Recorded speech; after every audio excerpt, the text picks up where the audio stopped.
Local News Week in Review. The city of Brainerd completed its search for a new mayor Monday night, selecting Ed Mink to fill the position. Mink fills the vacancy left by James Walling's passing on September 26th. Mink will serve until the general election in November next year. At that time, a mayor will be elected to serve the remaining 2 years of Walling's 4-year term. Mink was one of 6 to apply. The 6 men were questioned by the Brainerd City Council Monday night during formal interviews when each candidate got roughly 30 minutes to field questions from the council members and provide opening and closing statements. Ed Mink will be sworn in at the beginning of the City Council meeting in Brainerd this coming Monday night. Mink has worked in downtown Brainerd for 41 years, and during his interview time, he cited his experience as an important piece he brings to the table as mayor. The Bolus Auto Center has been slated for demolition after a fire in the early morning hours back on November 24th.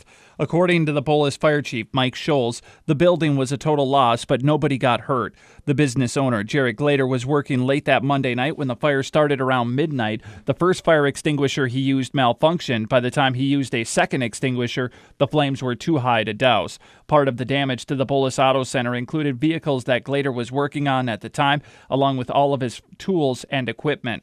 Royalton, Holdingford, and Little Falls firefighters assisted on the scene. More than 40 firefighters battled the blaze for 5 hours. A body found 6 days ago near Monticello has been identified as Tyler Berg. The 24-year-old St. Cloud man went missing November 22nd. Searchers found Berg's body in a marsh south of Interstate Highway 94 near Dalton Avenue.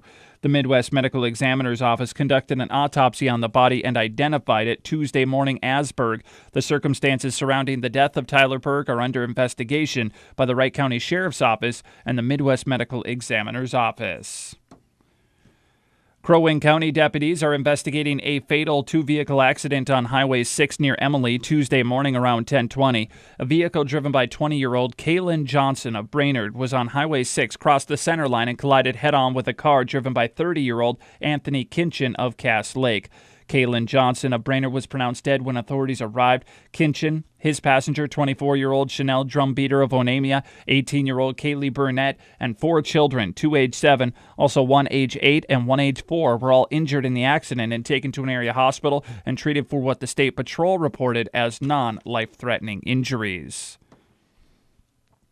A fatal accident last Saturday morning occurred in Cass County when the State Patrol reported the accident on Highway 371 north of Pine River. The driver hit a sign and rolled multiple times down into the ditch.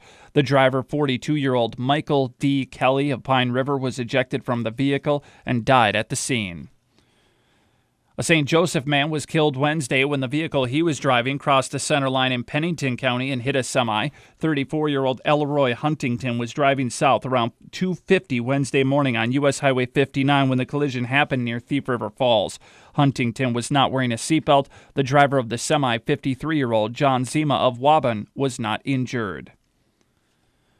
A St. Cloud man involved in a standoff Tuesday morning that lasted nearly 8 hours has been charged with 3 felonies and is accused of using a knife to assault his girlfriend. 23-year-old Brian Walks of St. Cloud is charged in Stearns County District Court with second-degree assault and 2 counts of domestic assault. An accident a week ago last Saturday on Highway 371 at Coring Road in Crow Wing County sent 3 to the hospital, including a 5-year-old from Little Falls. Around 9:50 last Saturday morning, 39-year-old Jeffrey Budnick of Little Falls was on Highway 371 when a westbound vehicle driven by 65-year-old Judy Waters of Sartell apparently ran a stop sign, hit the Budnick vehicle broadside.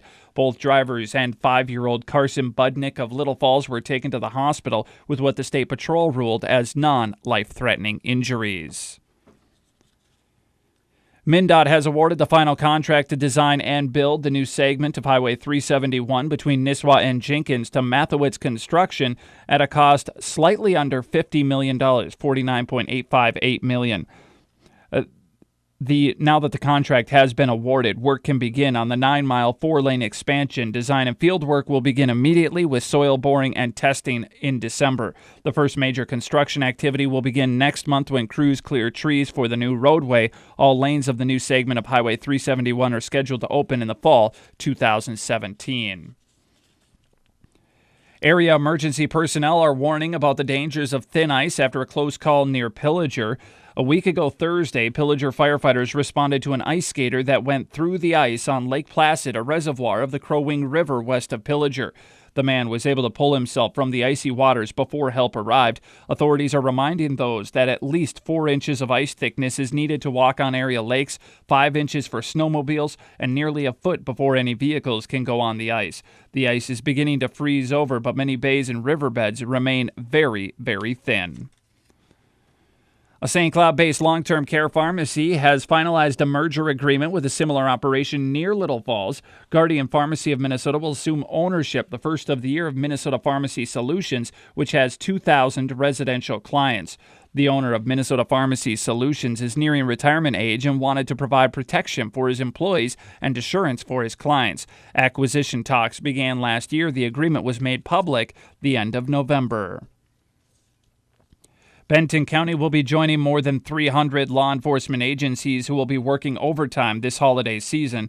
The Extra DWI enforcement campaign started November 25th and runs weekends through January 2nd. The statewide enforcement involves police departments, sheriff's offices, and the Minnesota State Patrol. The Little Falls Area Chamber of Commerce has selected Kathy White from the City of Little Falls at City Hall as their December Employee of the Month. Kathy has worked for the City of Little Falls over 13 years. Congratulations, Kathy White, Little Falls Area Chamber of Commerce Employee of the Month.